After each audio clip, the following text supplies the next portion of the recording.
Assalamualaikum warahmatullahi wabarakatuh. Waktu kecil, Pak D pernah mendengar ketoprak tentang kisah ini. Nah, maka pada kesempatan ini Pak D akan membagikan kisah ini untuk Anda semua. Kisah apakah itu? Itu adalah kisah Baron Schäfer dan Roro Suli.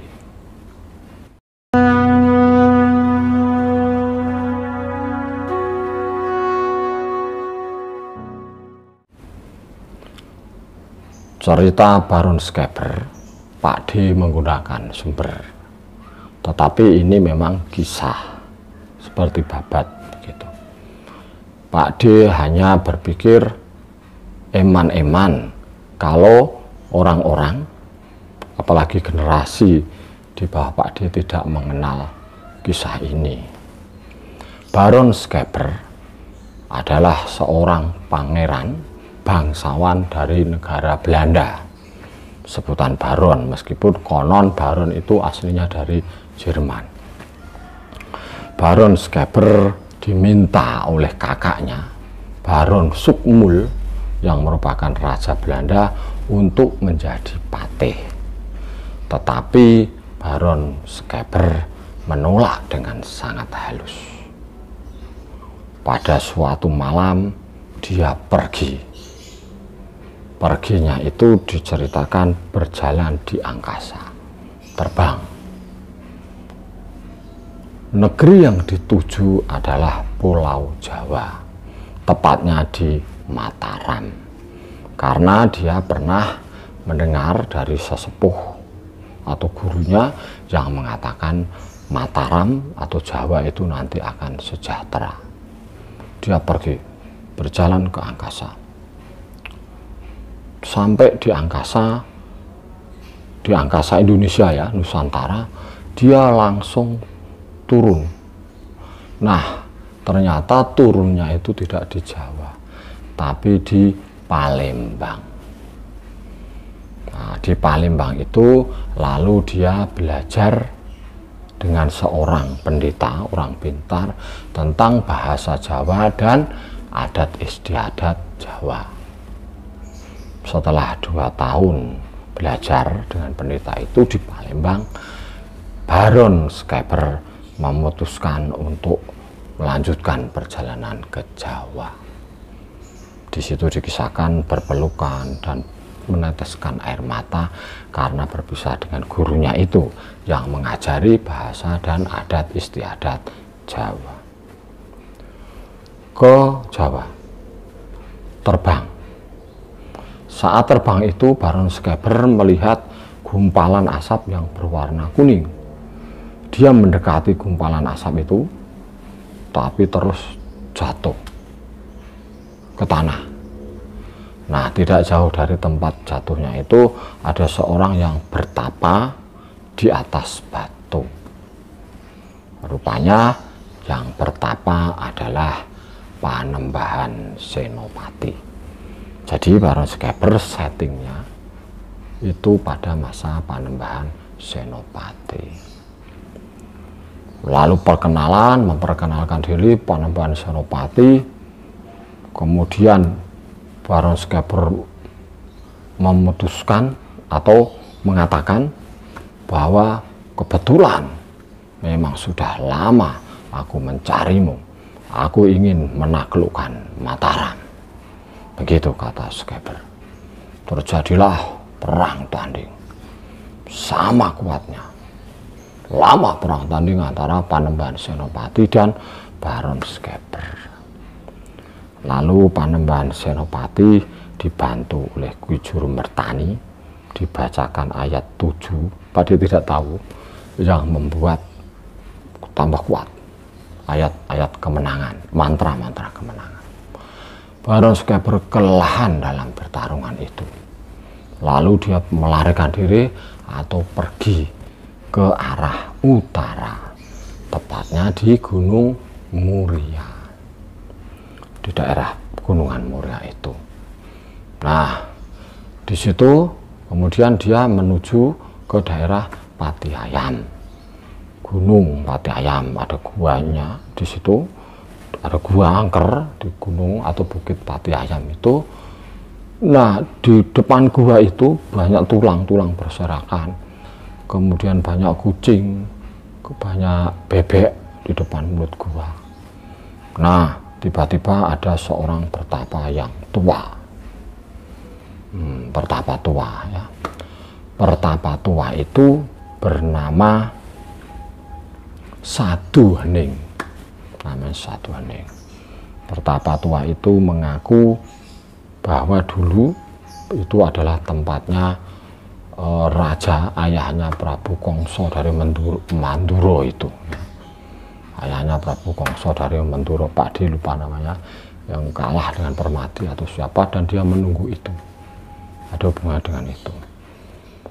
Pertapa itu kemudian bertarung karena daerah guanya mau dikuasai oleh Baron Skeper, bertarung dengan Baron Skeper, lari dikejar, diceritakan dengan detail ya, dikejar, Baron Skeper terbang, kemudian pakai pedang ditebas ke lehernya pertapa yang bernama Sadu Hening itu dan meninggal.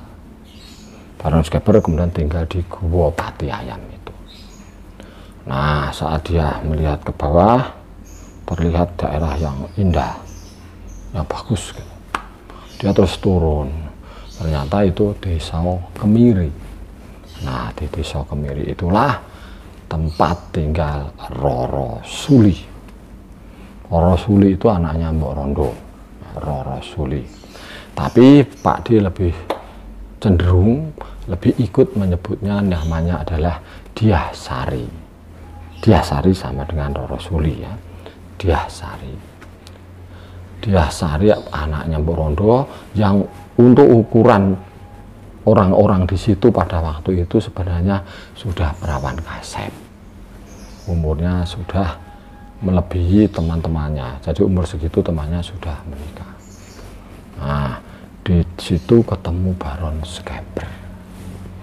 Baron Skeper kemudian Baron Skeper itu digambarkan badannya besar, tegap, bagus, ganteng ya, hidungnya agak mancung, kulitnya putih kemerah-merahan. Rasulullah jatuh cinta. Nah, jatuh cinta. Ada beberapa versi bagaimana mereka berhubungan. Pak D ikut yang setiap malam Baron Skeper datang ke rumah Mbok Rondo, tapi tidak diketahui. Mereka berhubungan, berjumpa selang 2 minggu. Selang 2 minggu, Dyah Sari atau Roro Suri itu hamil. Nah, pada saat itu juga 2 minggu itu Baron Skeper pamit. Katanya dia mau melanjutkan tugasnya, melihat keadaan, begitu, melihat daerah-daerah yang nanti akan dikuasainya, begitu. Nah, di situ juga dikatakan bahwa Baron Skeper sempat ninggali uang sangu 25 dinar. Dinar ukurannya, tadi nggak tahu di Arab atau ya, pakai uang 25 itu diberikan. Sudah, Roro Suli atau Dyah Sari menangis-nangis karena ditinggal. Ternyata Baron Skeper itu pergi ke tempat untuk bertapa. Itu dari di gua itu ada sumurnya, dia bertapa di situ selama hukum setahun, selulup ya, hukum setahun di situ, karena dia memang masih ingin menguasai Mataram atau Jawa. Sudah lama-lama Dyah Sari akhirnya mengandung dan melahirkan anak kembar laki-laki. Geger orang Desa Kemiri, geger, karena ada perawan tidak punya suami melahirkan 2 anak kembar. Ya, suara hujan, melahirkan 2 anak kembar. Sampai dilaporkan ke Bupati Jayakusumo, Wasis Jayakusumo, putra dari Ki Penjawi, zaman Senopati ya. Dilaporkan, Dyasari ditanya, itu mengatakan bahwa yang menghamilinya adalah setan atau penunggu kuburan di dekat rumahnya. Sudah, kemudian Wasis mengatakan nanti kalau sudah agak besar bayi itu, ada yang mengatakan sudah bisa berjalan begitu, nanti mau saya asuh. Nah, benar, bayi itu kemudian diasuh oleh Bupati Wasis Jayakusumo dan diberi nama Janurwento dan Sirwento. Ternyata anak ini sakti. Umur 3 tahun itu sudah bisa masuk ke dalam tempayan, padasan tempat wudhu. Anak itu amot ya. Kemudian dites pas tidur siang, Wasis mengatakan pada anak itu, tolong jaga jangan sampai nyamuk menggigit saya. Anak itu membuat panah dari jerami padi. Nyamuk angger nyedak langsung dipanah. Berat kena perutnya. Bangun-bangun Adipati mengecek ke kondisi nyamuk itu, dia heran. Anak ini benar-benar sakti dan kesaktiannya semakin bertambah. Lalu sang bupati menemui gurunya. Bagaimana ini? Nah, menemui gurunya di Kanduruan kalau tidak salah. Menemui gurunya, gurunya itu mengatakan, kamu pergilah ke Gua Pati Ayam. Anak itu bukan anakmu, itu anaknya orang yang bertapa di sana, Baron Skeper. Bupati langsung pergi ke sana. Nah, di depan gua itu tidak ada orang. Tiba-tiba dari sumur muncul Baron Skeper. Wah, keadaannya nggak karu-karuan dan lumutan karena bertapa di situ, di sumur. Gitu. Sang guru tadi juga memberi solusi bagaimana untuk mengalahkan Baron Skeper. Terus ditantang adu selam, menyelam, selulup. Nah, Baron Skeper itu, ayo selulup di sumur ini, begitu. Tapi sang Adipati Wasis tidak mau. Dia maunya selulupnya di laut. Padahal sudah ada rencana di situ. Ini sumbernya ya, bukan karangan Pak D, masa bisa. Jadi di laut itu, karena Baron Skeper terkenal menyelamnya itu hebat juga. Itu ada jalan lorong yang menuju ke gua. Adipati Wasis mengatakan, yang selulup biar saya dulu yang menyelam, karena saya kan penguasanya lautan. Siap. Nah, gitu. Adipati selulup terus naik ke gua. Nah, Baron Skeper selulup lama sampai tidak betah, terus junggul, baru Adipati Wasis dari gua ke laut lagi, baru muncul belakangan. Berarti yang menang adalah Adipati Wasis Jayakusumo. Perjanjiannya mengatakan siapapun yang kalah menjadi budaknya atau hambanya. Singkat cerita, Baron Skeper mengakui kekalahannya, siap menjadi hambanya, lalu disabdo, berarti Wasis sakti ya, disabdo menjadi kuda. Nah, disabdo menjadi kuda. Kudanya itu bagus, besar ya, surai, dan kakinya berwarna hitam. Kuda itu jarang lo informasi ini, berwarna hitam. Terus diberi nama Ki Juru Taman.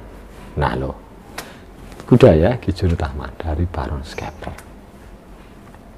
Kalau dihubungkan dengan kisah yang Sultan Agung ditanya jujur oleh orang Itali, orang Belanda mengatakan itu orang Itali. Memang ada versi Spanyol atau Itali yang Baron Skeper ya. Tapi Pak D ikut versi ini, Ki Juru Taman. Kuda yang bagus itu ngedap-ngedapi, beritanya terdengar sampai Panembahan Senopati. Nah, terus Panembahan Senopati mengajak, hujan lagi, mengajak tukar bertukar. Jadi Bupati Wasis diminta datang ke Mataram untuk menyerahkan kudanya Ki Jurutaman, dan Panembahan Senopati menukarnya dengan lembu yang bernama Pragulo. Ada yang menyebut Pergulan. Nah, saat itu Wasis Jayakusumo kemudian juga terkenal dengan nama Pragulo. Pragulo berapa? Ya Pragulo 1. Pragulo 1. Sebenarnya Bupati Wasis itu tidak rela ditukar itu, tapi karena ya bagaimana lagi, ewah, riko, takut, kemudian ditukar. Sebenarnya beliau tidak rela. Dari ini ada yang mengatakan menjadi alasan memberontak, selain karena Senopati kemudian mempersetujui Retno Dumila. Oke, bisa loh ya. Terus ditukar pakai Pragulo, sudah. Wah, Ki Jurutaman atau Baron Skeber kan itu akhirnya lebih menderita. Dia, saya ini pengen menguasai Mataram, kok sekarang malah diperbudak Raja Mataram, kan begitu. Nah, saat Senopati ke seberang lautan, Ki Jurutaman langsung masuk ke istana. Ada yang mengatakan saat Senopati nonton wayang, kemungkinan di Cirebon, karena yang membawa ke Cirebon Ki Jurutaman kemudian ditinggal pulang saat singgasananya itu ada. Jadi Ki Jurutaman masuk, berubah, disebutkan ya, berubah menjadi Panembahan Senopati. Dedeknya suaranya. Nah, sebenarnya beliau mau menggauli Permaisuri, karena Permaisuri masih berdoa di situ sebenarnya, tidak bisa. Kemudian semua selir diratai dalam satu malam itu, digauli oleh Ki Jurutaman. Semua selir yo kaget, yo bercerita, Senopati kok begitu perkasanya satu malam kok bisa. Wah, cerita geger. Nah, Senopati mengetahui gelagat itu, mengetahui pengkhianatan atau perbuatan jeleknya dari Ki Jurutaman, langsung dimarah-marahi, kemudian dikenai senjata di mata kanannya yang darahnya ngelapar-ngapar itu, yang diambil oleh Pangeran Silaro. Ada video tadi. Di situ dikatakan meninggal Senopati Ki Jurutaman, tapi kan terhilang gitu ya.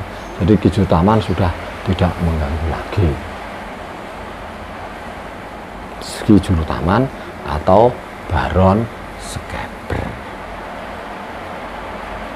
Sudah, ceritanya selesai. Baron Skeber yang menyelam dan Roro Suli. Jadi cerita ini dari Pati, kan eman-eman kalau anak-anak Pati tidak tahu.